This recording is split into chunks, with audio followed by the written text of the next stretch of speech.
Finally जिस recruitment notification का आप लोग बेसब्री से इंतज़ार कर रहे थे आ चुका है। जी हाँ, जो लोग भी साल 2026 में और ख़ास करके जुलाई के महीने में असिस्टेंट प्रोफेसर बनना चाहते हैं तो उनके लिए ये वीडियो बहुत इंपॉर्टेंट होने वाली है।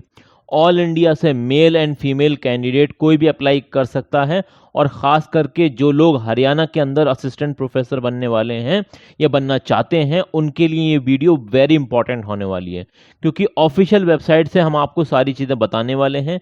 क्या सिलेक्शन क्राइटेरिया होने वाला है, देखिए मैं पहले आपको बता देता हूँ। अगर आपकी एज 55 साल है, 55 ईयर तक के लोग इसमें अप्लाई कर सकते हैं। 55 मतलब 55 साल तक के लोग अप्लाई कर सकते हैं।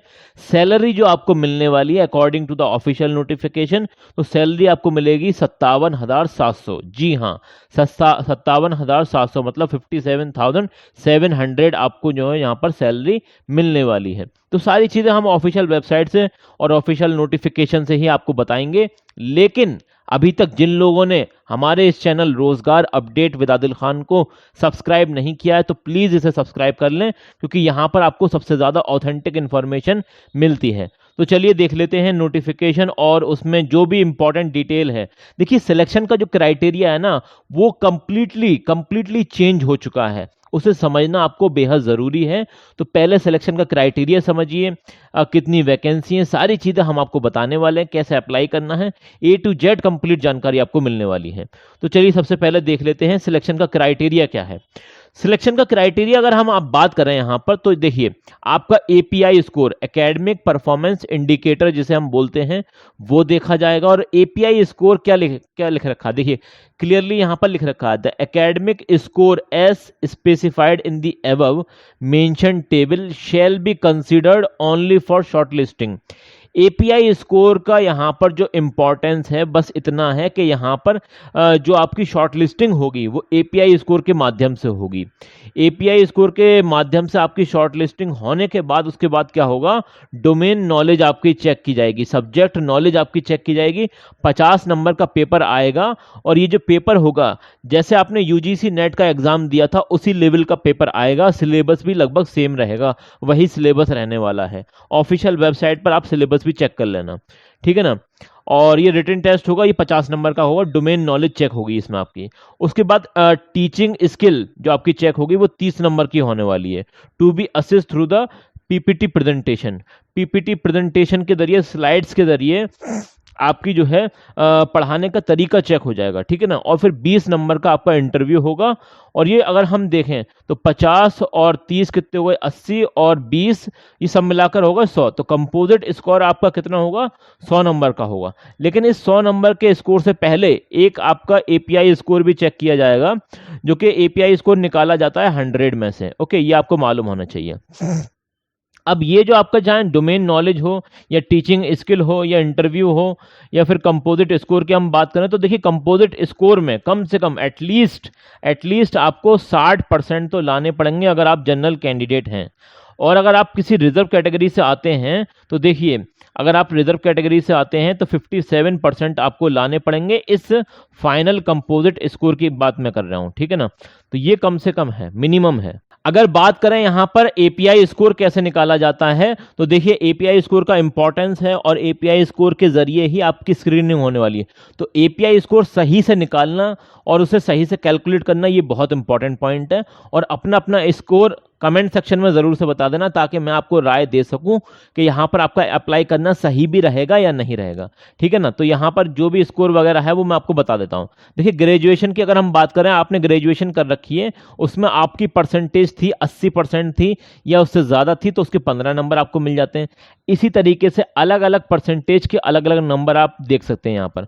तो ये अपने परसेंटेज के हिसाब से अपने नंबर यहाँ पर चेक कर लेना और कमेंट सेक्शन में ज़रूर से बताना, ठीक है ना। पोस्ट ग्रेजुएशन आपने कर रखा है, MA MSc MCOM कर रखा है, इसमें भी 80% से ज़्यादा नंबर हैं या 80% हैं तो उसके 25 नंबर मिलते हैं, ठीक है ना। तो अलग अलग परसेंट के अलग अलग नंबर हैं, वो चेक कर लेना। MPhil आपने कर रखा है तो 7 नंबर रहते हैं। PhD आपने कर रखी है तो 30 नंबर रहते हैं। JRF आपने क्वालिफाई कर रखा है तो उसके 7 नंबर रहते हैं। और नेट आपने क्वालिफाई कर रखा है तो देखिए यहाँ पर 5 नंबर रहते हैं। और सेट आपने क्वालिफाई कर रखा तो उसके 3 नंबर रहते हैं। रिसर्च पेपर पब्लिकेशन के हर एक पेपर के 2 नंबर मिलते हैं और वो भी पीर रिव्यू जर्नल में होने चाहिए। तो यहाँ पर आप देख सकते हैं मैक्सिमम 10 नंबर आप रिसर्च पेपर पब्लिकेशन के जरिए भी ले सकते हैं। अगर आपने 5 रिसर्च पेपर पब्लिकेशन करा रखे हैं तो आपके कितने नंबर हो जाएंगे? टोटल 10 नंबर हो जाएंगे। अगर आपने कहीं पर पढ़ाया है, टीचिंग एक्सपीरियंस आपने हासिल कर रखी है, तो हर एक साल के 2 मार्क्स फॉर एवरी 1 ईयर है नहीं है, तो यहाँ पर आप मैक्सिमम 10 नंबर यहाँ से भी ले सकते हैं। और अवार्ड कैटेगरी की अगर हम बात करें तो इंटरनेशनल और नेशनल लेवल के आपके पास अगर अवार्ड हैं तो उसके 3 नंबर मिल जाएंगे। अगर आपके पास स्टेट लेवल के अवार्ड हैं तो 2 नंबर उसके रहते हैं, ठीक है ना। अब यहाँ पर कुछ और इंपॉर्टेंट पॉइंट है, जैसे ये वाला पॉइंट, अगर किसी ने एमफिल और पीएचडी दोनों भी कर रखा है तो 30 नंबर से ज़्यादा नहीं मिलेंगे, मैक्सिमम 30 ही मिल सकते हैं। किसी ने जेआरएफ, नेट, सेट तीनों भी हैं तब भी 7 नंबर से ज़्यादा नहीं मिल सकते। अवार्ड कैटेगरी की अगर मैं बात करूँ तो 3 नंबर से ज़्यादा नहीं मिल सकते आपको। और एकेडमिक स्कोर के यहाँ पर आपको जो नंबर मिलने वाले हैं वो 80 मिलने वाले हैं, रिसर्च पेपर के 10 नंबर होने वाले हैं और टीचिंग एक्सपीरियंस के 10 नंबर होने वाले हैं। तो टोटल आपका एपीआई स्कोर जो कैलकुलेट होगा वो कितने में से होगा? 100 में से होगा। अब जितना ज़्यादा आपका एपीआई स्कोर होगा उतने ही ज़्यादा चांसेस रहते हैं यहाँ पर आपके सिलेक्ट होने के, ठीक है ना। जब यहाँ पर ये स्क्रीनिंग वाला क्राइटेरिया, एपीआई वाला क्राइटेरिया आप फुलफिल करेंगे, फिर नेक्स्ट राउंड में आपका रिटन टेस्ट होगा, फिर आपका पीपीटी प्रेजेंटेशन होगा, इंटरव्यू होगा। तो वो कंपोजिट नंबर है, आपको मैंने बताया था अभी कंपोजिट नंबर के बारे में, तो वो सारी चीज़ें होने वाली हैं। और हाँ, जिन जिन लोगों की 55 ईयर तक के लोग यहाँ पर अप्लाई कर सकते हैं, ठीक है ना। इससे ज़्यादा की अगर आपकी एज है, मान लिया जाए 56 साल की एज है आपकी, तो आप नहीं अप्लाई कर सकते। मैक्सिमम जो एज लिमिट है वो 55 ईयर है। तो चलिए यहाँ पर सब्जेक्ट वगैरह देख लेते हैं और कहाँ से ये वैकेंसी आई है ये भी हम देख लेते हैं। तो ये वैकेंसी आई है आपकी गुरुग्राम यूनिवर्सिटी, गुड़गांव के अंदर है ये यूनिवर्सिटी, और ये गवर्नमेंट यूनिवर्सिटी है, हरियाणा गवर्नमेंट यूनिवर्सिटी है, ठीक है ना। यहाँ पर जो वैकेंसी वगैरह है उसके बारे में हम कंप्लीट इन्फॉर्मेशन देख लेते हैं, लेकिन उससे पहले ये देख लेते हैं कि यहाँ पर एलिजिबिलिटी क्राइटेरिया क्या है। देखिए मैं आपको बता देता हूँ क्लियरली यहाँ पर एलिजिबिलिटी क्राइटेरिया क्या है। बहुत सारे सब्जेक्ट ऐसे हैं जिसमें आपके पास अगर खाली मास्टर डिग्री है, जी हाँ, अगर खाली मास्टर डिग्री है तो उसके बेसिस पर भी आप अप्लाई कर सकते हैं। फॉर एग्जाम्पल मैनेजमेंट सब्जेक्ट में अगर आप अप्लाई करना चाहते हैं तो आपके पास मास्टर डिग्री होनी चाहिए मैनेजमेंट में, बिल्कुल आप अप्लाई कर सकते हैं। उसके साथ आपके पास 2 साल का प्रोफेशनल एक्सपीरियंस होना चाहिए। खाली मैनेजमेंट कोर्स के लिए है ये 2 साल का एक्सपीरियंस, ये मत समझ लेना सारे सब्जेक्ट के लिए, इस गलत फहमी में मत रहना, ये बस उसके लिए हैं जो मैनेजमेंट डिपार्टमेंट में अप्लाई करना चाहता है। ओके, तो ये इंपॉर्टेंट पॉइंट है। अगर आप फार्मास्यूटिकल साइंस में अप्लाई करना चाहते हैं तो उसमें आपने एम फार्मा कर रखा है, बिल्कुल अप्लाई कर सकते हैं। ओके, ये इंपॉर्टेंट पॉइंट है। लेकिन अगर आप सोशल साइंस या फिर साइंस के सब्जेक्ट में अप्लाई करना चाहते हैं तो उसमें क्या क्राइटेरिया वो भी हम देख लेते हैं। देखिए ये आप देखिए यहाँ पर थोड़ा सा देखिए, मास्टर डिग्री आपकी होनी चाहिए 55% के साथ। कितने परसेंट के साथ? 55% के साथ। जनरल कैंडिडेट के लिए अगर आप किसी रिजर्व कैटेगरी से आते हैं तो 50% पर भी आप अप्लाई कर सकते हैं। या तो आपके पास देखिए मास्टर डिग्री कंप्लीट होनी चाहिए, उसके अलावा नेट होना चाहिए। क्या होना चाहिए? नेट होना चाहिए। या फिर आपके पास सेट होना चाहिए, SET सेट होना चाहिए। या फिर आपके पास PhD होनी चाहिए, ठीक है ना। ये इंपॉर्टेंट पॉइंट है। अब ये वाला जो पॉइंट है ना, यहाँ से लेके यहाँ तक, इसे एक बार ना पढ़ लेना आप, तो आपको भी क्लियरिटी मिल जाएगी। अगर आप ओनली PhD के बेसिस पर अप्लाई करना चाहते हैं तो PhD रेगुलर मोड की होनी चाहिए, 2 एक्सटर्नल एग्जामिनर ने उसे चेक किया हो, और आपका जो PhD का ओपन वाइवा वॉइस होता है वो भी कंप्लीट हो जाना चाहिए एट द टाइम जब आप अप्लाई कर रहे हैं। ओके, तो ये भी एक इंपॉर्टेंट पॉइंट है। Candidate has presented at least 2 research paper publication, आपने कम से कम 2 रिसर्च पेपर पब्लिकेशन कराए हों। और नेट सेट, देखिए कुछ सब्जेक्ट ऐसे होते हैं, मैंने बताया ना कि कुछ सब्जेक्ट ऐसे होते हैं जहाँ पर नेट सेट होता ही नहीं है, तो वहाँ पर आप ओनली मास्टर डिग्री के बेसिस पर अप्लाई कर सकते हैं। इंपॉर्टेंट पॉइंट है, ठीक है ना। तो ये भी मैंने आपको बता दिया, सारे पॉइंट मैं आपको बताता चला जाऊंगा, जो इंपॉर्टेंट पॉइंट मुझे लग रहे हैं मैं आपको क्लियर करता चला जाऊंगा, ठीक है ना। अभी यहाँ पर देखिए अप्लाई कैसे करना है ये भी समझ लीजिए, अप्लाई कैसे करना है ये समझ लीजिए। देखिए क्या लिख रहा है, हाउ टू अप्लाई, ये इंपॉर्टेंट पॉइंट है। यहीं पर आप गलती कर देते हैं, यहीं पर ज़्यादा लोग गलती करते हैं, फॉर्म रिजेक्ट हो जाता है। तो प्लीज़ प्लीज़ प्लीज़ इसे बिल्कुल संभाल कर सुन लें, गौर से सुन लें, ठीक है ना। Please read the instruction carefully before applying. जब भी आप अप्लाई करना जा रहे हैं तो सारे नॉर्म्स एंड कंडीशन, सारे टर्म्स एंड कंडीशन, सारी चीजें पढ़ लेनी चाहिए आपको, ठीक है ना। उसके बाद ही आपको अप्लाई करना चाहिए। द स्कैन्ड कॉपी, आपको एक फॉर्म फिलअप करना है जो कि ऑफलाइन फॉर्म है। कैसा फॉर्म है जी? ऑफलाइन फॉर्म है, ऑफलाइन फॉर्म है, ठीक है ना। इसे प्रिंट आउट कराना पड़ेगा, इसे फिलअप करना पड़ेगा, सारी डिटेल्स में लिखनी पड़ेंगी। उसके बाद क्या करना है, जो भी ज़रूरी डॉक्यूमेंट है उन्हें सेल्फ अटेस्टेड करके उसमें फोटोकॉपी आपको लगानी है, ठीक है ना, सेल्फ अटेस्टेड होने चाहिए। और उनकी एक सिंगल पीडीएफ बना लेना। क्या करना है आपको, सिंगल पीडीएफ, सैम स्कैनर के नाम से एक स्कैनर आता है, डाउनलोड कर लेना प्ले स्टोर से। उससे क्या करना है आपको, स्कैन कर लेना है जितने भी जो आपने फॉर्म फिलअप कराया ऑफलाइन वो, प्लस ज़रूरी डॉक्यूमेंट वो, सारी चीज़ें, ठीक है ना। उसके बाद करना क्या है, ये वाली जो ईमेल आईडी है ना, इस ईमेल आईडी पर आपको वो सेंड कर देनी है, वो फाइल सेंड कर देनी है पीडीएफ वाली, ठीक है ना। और ये काम करना है आपको 13 तारीख तक। जी हाँ, 13 तारीख तक ये काम करना है। उसके बाद जो आपने फॉर्म फिलअप किया है और जो उसमें फोटोकॉपी लगाई हैं उसकी हार्ड कॉपी आपको सेंड भी करनी है। कहाँ पर सेंड करनी है, तो ये एड्रेस लिख रखा है यहाँ पर, देखिए ये लिख रखा है, deputy registrar Gurugram university Gurgaon. और ये काम करना आपको 17 तारीख तक, 17 जुलाई तक ये काम भी आपका हो जाना चाहिए, 17 जुलाई 2026 तक। और किस एड्रेस पर भेजना है, ये एड्रेस दे रखा है, ये पूरा का पूरा एड्रेस दे रखा है, सेक्टर 51 गुरुग्राम हरियाणा, उत्तर प्रदेश, वो उत्तर प्रदेश नहीं हरियाणा। ओके, तो ये वैकेंसी में किस तरह से अप्लाई करना है ये मैंने आपको बता दिया। चलिए, यहाँ पर काफ़ी लंबा नोटिफिकेशन है, 22 पेज का नोटिफिकेशन है। जो ज़रूरी और इम्पोर्टेंट बातें मुझे लगी मैंने यहाँ से निकाल ली हैं और आपको समझा रहा हूँ, ठीक है ना। अभी यहाँ पर देखिए एक इंपॉर्टेंट पॉइंट और है, देखिए ये वाला पॉइंट नंबर 25। पॉइंट नंबर 25 आप देखिए, written test is the component of the selection criteria mandatory to qualify.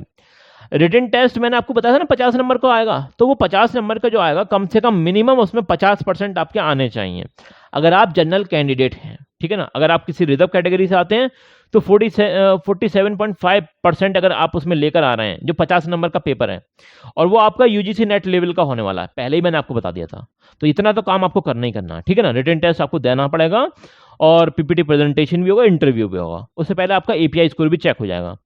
अभी यहाँ पर और सारे इंपॉर्टेंट पॉइंट्स भी हम क्लियर कर लेते हैं। देखिए बहुत लंबा नोटिफिकेशन है, मैंने आपको बताया था ना कि यहाँ पर जो आपकी एज लिमिट है, मैं अपने पास से कुछ नहीं बोल रहा हूँ, सारी की सारी बातें आपको ऑफिशियल वेबसाइट से वेरीफाई कर रहा हूँ। 55 साल तक के लोग अप्लाई कर सकते हैं। ओके, चलिए ये बात हो गई। अभी यहाँ पर हाँ एक इंपॉर्टेंट पॉइंट और है कि आपने हाई स्कूल में आपने हिंदी और संस्कृत पढ़ी हो एज अ सब्जेक्ट, ठीक है ना। तो ये भी इंपॉर्टेंट पॉइंट है।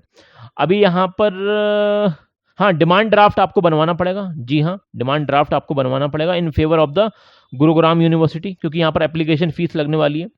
और एप्लीकेशन फ़ीस जो आपकी होने वाली है 1000 रुपये होने वाली है, और 250 रुपये होने वाली है उन कैंडिडेट के लिए जो रिजर्व कैंडिडेट है हरियाणा के, ठीक है ना। और जो फीमेल कैंडिडेट है हरियाणा डोमिसाइल वाली, उनकी फ़ीस हो जाएगी आधी मतलब 250 का भी आधा कर लीजिए, ठीक है ना, इतनी फ़ीस हो जाएगी उनकी। और जो पीडब्ल्यूडी कैंडिडेट है हरियाणा के, उनके लिए कोई फ़ीस नहीं है। इंपॉर्टेंट पॉइंट है। अब यहाँ पर कौन कौन से सब्जेक्ट हैं, तो भाई जो सब्जेक्ट आए हैं और उनका जो मतलब अलग अलग कैटेगरी वाइज जो डिस्ट्रीब्यूशन है वैकेंसी का, वो आप यहाँ से आप देख लीजिए, या आप पढ़ लेना, इसका स्क्रीनशॉट आप लेना चाहें तो ले लें। कौन कौन से सब्जेक्ट है, इंडियन लैंग्वेज इसमें हिंदी है, और लॉ है, मैनेजमेंट है, मीडिया है, फार्मास्यूटिकल साइंसेज और साइकोलॉजी, इन सब सब्जेक्ट में वैकेंसी है। और इससे पहले भी एक नोटिफिकेशन आया था जो मैंने कवर करा था, जिसमें मैंने वीडियो बनाई थी। उसमें जैसे इंग्लिश हो गया, पॉलिटिकल साइंस हो गया, इकोनॉमिक्स हो गया, सोशियोलॉजी हो गया, वो सारे सब्जेक्ट ऑलरेडी कवर हो चुके हैं, उनमें वैकेंसी आ चुकी है। और उनका आई थिंक उनके इंटरव्यू भी चल रहे हैं। उनकी इंटरव्यू भी 2nd वीक में बताए थे जुलाई के ऑफिशियल नोटिफिकेशन में, मैंने जहाँ तक देखा था, और आप भी देख लेना। देखिए यहाँ पर आपको जो सैलरी मिलने वाली है वो कंसोलिडेटेड मिलने वाली है, ठीक है ना, क्योंकि ये जो वैकेंसी है ये कॉन्ट्रैक्ट बेसिस की वैकेंसी है, 57,700। अब इसमें फ़ायदा क्या रहेगा कि ये जो 57,700 है ना, अगर इस लेवल की वैकेंसी पर अगर आप पढ़ा रहे हैं तो यहाँ पर आपका पढ़ाना बेकार नहीं जाएगा, ये आपका काउंट होगा, आपका एक्सपीरियंस काउंट होगा। यूजीसी की क्लियर कट गाइडलाइन है, आपका एक्सपीरियंस तभी काउंट होता है जब आपको उतनी सैलरी मिलती हो जितनी as a permanent assistant professor को मिलती है, 57,700, ठीक है ना। तब यहाँ पर आप अप्लाई करना बिल्कुल आपका फ़ायदेमंद रहेगा, बिल्कुल अप्लाई कर देना। और इसकी जो लोकेशन है वो काफ़ी अच्छी जगह है, गुड़गांव है, दिल्ली NCR है, बहुत अच्छी जगह है। और यहाँ पर देखिए इसकी ऑफिशियल वेबसाइट में आपको विजिट करा देता हूँ। और यहाँ पर एडमिशन भी स्टार्ट है, अगर आपका कोई जानने वाला हो तो उसे बता देना, यहाँ पर एडमिशन भी स्टार्ट है, या आप देख लेना कौन कौन से कोर्सेज हैं। चलिए ये तो एक अलग बात हो गई, मैं आपको दिखा देता हूँ जॉब नोटिफिकेशन। तो यहाँ पर आपको जॉब्स पर जाना है, जैसे आप यहाँ पर क्लिक करेंगे मैं आपको दिखाता हूँ, 1 मिनट रुकिए ज़रा। देखिए ये application are invited for engaging assistant professor on contract basis under self finance scheme, ठीक है ना, इन वेरियस डिसिप्लिन।